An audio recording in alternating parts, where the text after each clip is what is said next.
Hello, everyone. You are warmly welcome to 90 Days of Plus Mastery Challenge. And today is day 50. We are still continuing on our lookup functions. And today we want to look at for another lookup function that does not really depend on the lookup values like we learned in the previous here.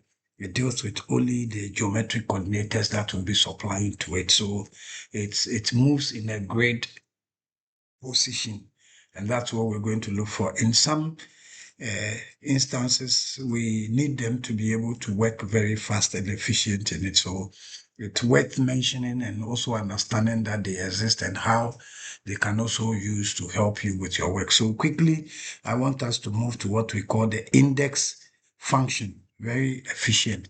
Before the introduction of XLOOKUP, we're relying on index and match functions to address the challenges we had in VLOOKUP. So for those who are still not on Microsoft newer versions, you still find it difficult to see that XLOOKUP is part of it, would benefit largely on the index and match if you follow this session. So let's look at the index, how it works. So quickly, the index is not just like the VLOOKUP or SLOOKUP or other XLOOKUPs that you need to be able to have a function like we have a student ID, we are going to search. Here it deals with grade coordinated numbers. So I'll move in maybe 15 to the row and then move to the columns, then it gives me. So it locates the number that is intersection of the column and the row that you indicated. So for instance, if I said I want to locate the midterm scores for Kojo Mensah, it means that I have to tell Excel to move on the 1 up to 12 rows and then move 3 columns, and then it brings the intersection. So if I change it to maybe 15, 2, then I'm talking about moving the name of the person and the row 15 and 2. So that is how this particular one works. So when you go to take the index function, you just type equal to and type the index. So you have the opportunity to just select the entire data set that you want to index from. So we select the entire data set that we want to index from. Now, as the data set is selected, how many rows do you want to move? We want to move 15 rows. And then how many columns do you want to move? I want to move 2 columns. And then you hit enter. So it brings the name of the person from the 15th row and then the column that we are moving. So when I was selecting, I added the headings together. So if I say 15, it fell on the 14th.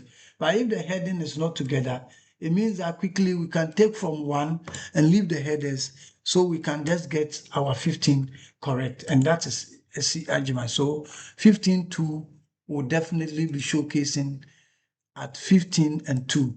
So 1 and 2 columns, then 1 row to number 15 row, then it gives me. If I change here to maybe 20, and then I'll change here to 3, it moved to 93. So we have 20 and then 3, so it comes here. So you see that this particular lookups is not dependent on any value you are going to look for. It's only dependent on the coordinates that you give to it. So move 10 rows and then move 4 columns. So it will move 10 rows and then move 4 columns, and then you get the figure that you are looking for. So that is how the index also works. Index is much more efficient tool in this category because you don't determine the value or the number that you have to go and look for.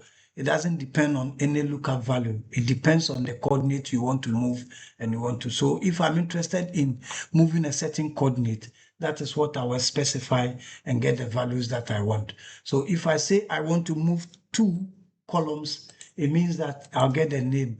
So Elikpilimboaten is at the the second 20 rows and then 2 columns. So you move down 20 rows and 2 columns, then you get it.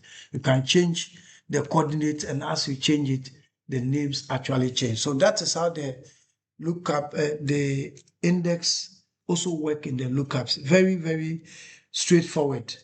So you will have to determine how many rows you want to move and how many columns you want to move.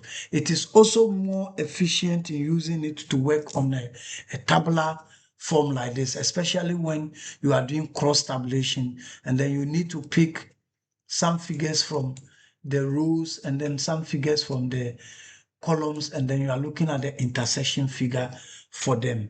It is very, so if I have a table that I can say that I have a product and then I have various terms and their prices in the term, and I'm interested in identifying a price for a particular product and a particular term. That's a clear tabular data set that you can use on.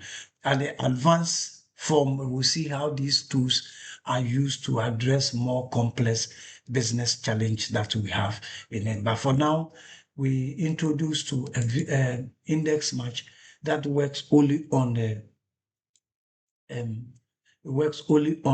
coordinates that we give to it. So we select the entire data set and then we tell it how many rows should we move and how many columns should we move in order to get the data that we want.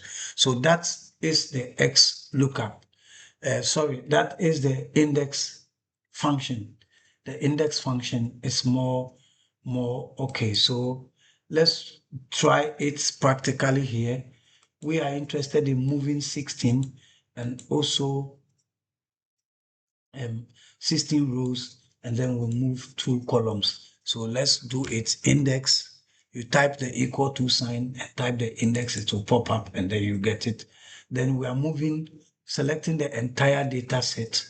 So we select from the records, not the title of it. So we hit and select all. Then we go to, if you are going to drag it, you either convert the data into a table, and so you don't forget about referencing, or if you are going to do, you also reference it with your F4 to lock it. And then we are now going to determine, after the reference or the array, we are now going to determine the row number to move. We are moving 16 row number, and then the column number to also move, and then we are moving 2 columns. If that is done, we have the array. We selected the array, which is going to be entire data set for us. That is the array. And then we lock it. And then we have the row that we are moving and then the column that we are moving as well. Please take note of it. It takes the array, the row, and then the column number, and then you hit enter, and then you get it. So it is more straightforward when you are using the index function. So that is it. As usual, we have an assignment here for you to go through and use the data that we are provided here to solve all the assignments. It is a skill, and so the more you practice, the better you acquire all the necessary skills that you need to have. So thank you very much for watching today's section, and don't forget we're talking about index match.